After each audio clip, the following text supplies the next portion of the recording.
Hello everybody and welcome back to a brand new video. And today we're going to be going over some of the election results from last night, which was obviously a huge election for both parties and has pretty big implications for the next 2 years of our country. So yeah, let's start off with the governor's elections. All in all, the Democrats did pretty well in the governors, in my opinion at least. I mean, obviously they lost Florida, which they were looking to pick up. It's very close though, and if the recount does go on, it could change, but that's not very likely. In Georgia, it looks like there's going to be a special election, but it's not totally clear what's going on there now. The Democrats obviously hope to win there, and it's not looking so good for them right now. Yeah, it looks like Kemp has won over Abrams. In the Northeast, it's pretty, as could be expected, the Republican incumbents up here got re-election. In Maryland, same thing, a liberal state electing a liberal Republican, which is to be expected, but I don't know, the Democrats were probably hoping for a different result there. And yeah, now let's go on to Ohio, which was a Democratic target coming to the night. They thought that they had a shot there, but I mean, it really wasn't all that close. I mean, a 4% margin for DeWine. And yeah, Democrats underperformed there, as they did in Florida, actually. And they did pick up these 3 House races in the Midwest. Wisconsin was a big surprise. People thought that Scott Walker was going to win re-election. So yeah, that's in Michigan and Illinois. That was to be expected. I mean, in a year where the Democrats had some momentum on their side, it was expected for them to take Illinois and, most likely Michigan. In Iowa, another place the Democrats were hoping to pick up, but it just didn't go so well for them. It was relatively close, a 3% margin, but yeah, the Republican won there too. In Kansas, probably the biggest surprise of the night, Laura Kelly beating Chris Kobach. And Chris Kobach, it's pretty surprising because Chris Kobach had support from Trump. I'm pretty sure he went down there and endorsed him in the primary season, which is why he won the primary. But ultimately, that didn't seem to be the right decision because a pretty big win in solid red Kansas by 4% for Laura Kelly. And I mean, yeah, you could say that the independent kind of spoiled it, but it could have gone either way even without him in the race. So, yeah, I guess that's Kansas. That was probably the biggest surprise of the night, maybe besides Florida. New Mexico, pretty easy win, 15 points. That's to be expected, but it was a pickup for the Democrats. So, yeah. In Nevada, wow, none of these candidates getting 2%. That's kind of significant. But anyway, in Nevada, pretty relatively good win there for the Democrats, which was the same thing in the Senate, but we'll get to that a bit later. And Alaska pickup for the Republicans. I think this was expected. I know that there was an independent in the race.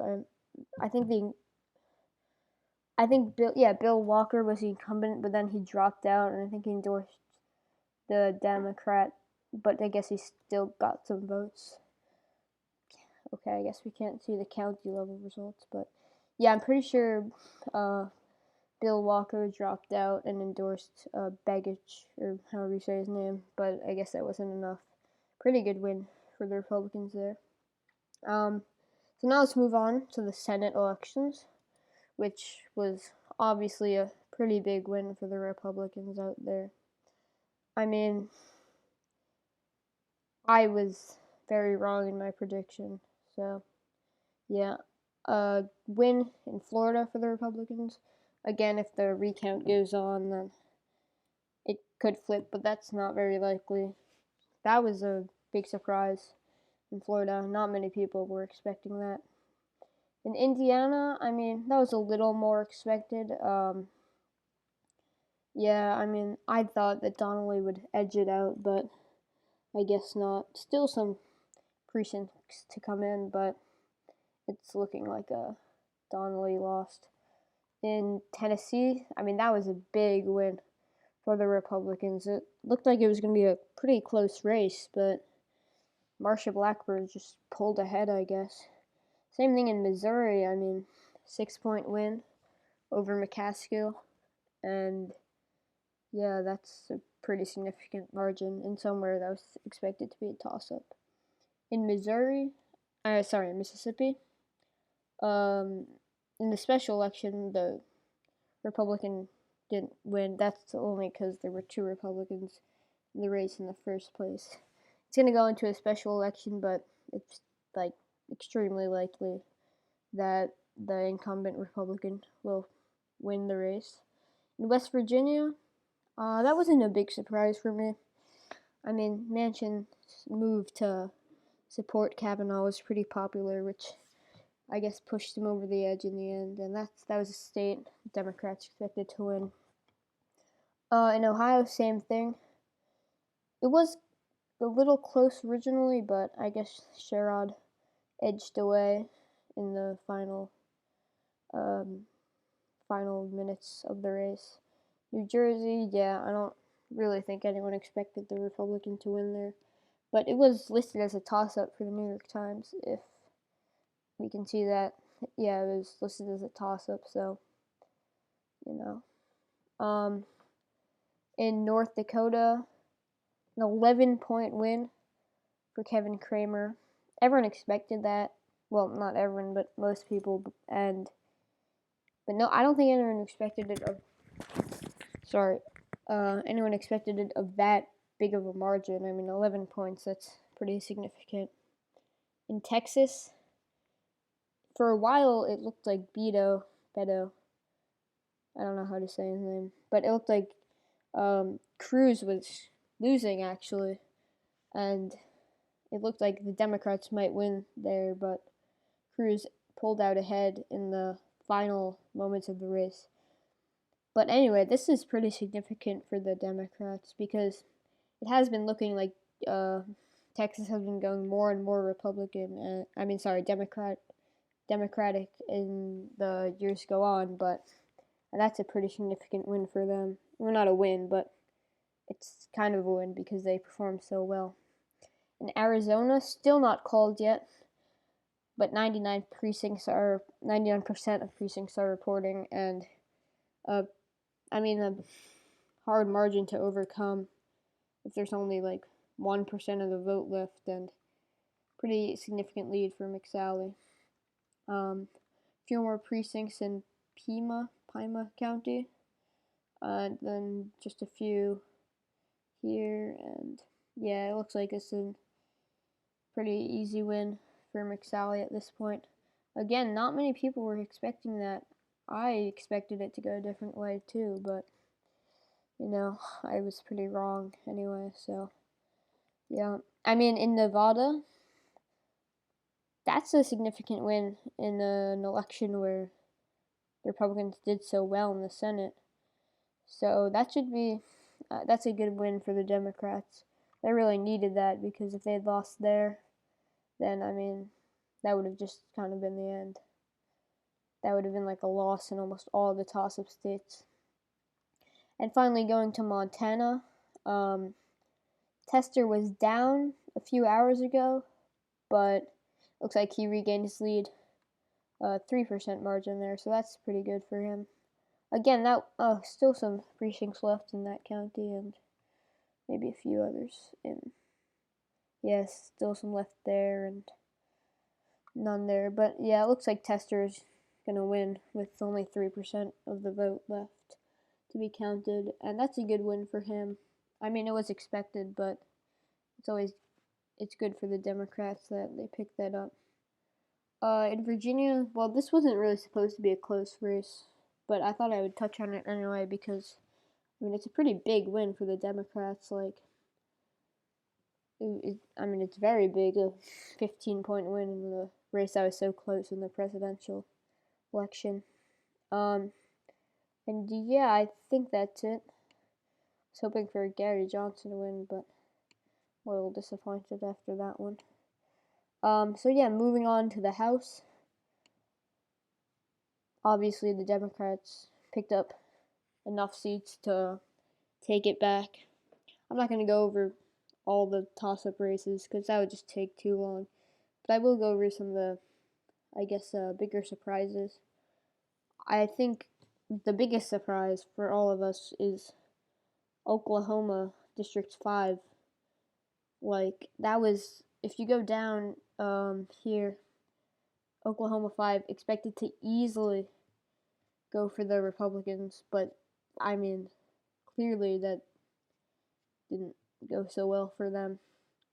If you looked at some of the pre-election polling, I don't know his name, but the Republican was in the lead by double digits there. So that's pretty good for the Democrat who won. Like, that's a pretty big shocker. Still some seats left to be called. Some other surprises. Utah, District 4. It's pretty narrow at the moment, but it could go either way. If we go down to the toss-up races here, 2 districts where Republicans were expected to win narrowly pick up for the Democrats. One of them was in my home state of New York, not my district though. And yeah, it was pretty even in the toss-up category.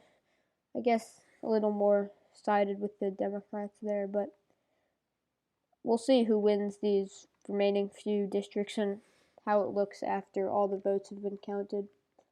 But a pretty good win for the Democrats. I don't think a few people were hoping that it would be a little bigger, but I think this is pretty significant enough for them to, hold a good majority, even if some stuff happens.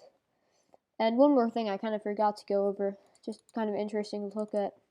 51% of the vote in the House was for the Democrats, 47% for the Republicans, and if we go to the Senate, 56% for the Democrats and only 41% for the Republicans, which is, I mean, the Democrats got 13 million more votes than the Republicans, which is really big, actually, like, considering that, I mean, Democrats lost so much in the Senate. I mean, obviously in California there were 2 Democrats, so that's like if the Democrats were Kevin De Leon, then that's like an extra 2 million for them and 2 million less for the Democrats. But even then, I mean, there would be a pretty big margin, and that's pretty surprising. Like, I mean, obviously the Democrats usually win like more votes, but sometimes lose. But like that's like 13 million votes. That's pretty insane. And if we go to the governors, I don't know what it was here. A lot closer in this. Only 41 million to 40 million. So yeah, that's pretty close. Not as one-sided as the Senate. Anyway, that's probably going to conclude this video.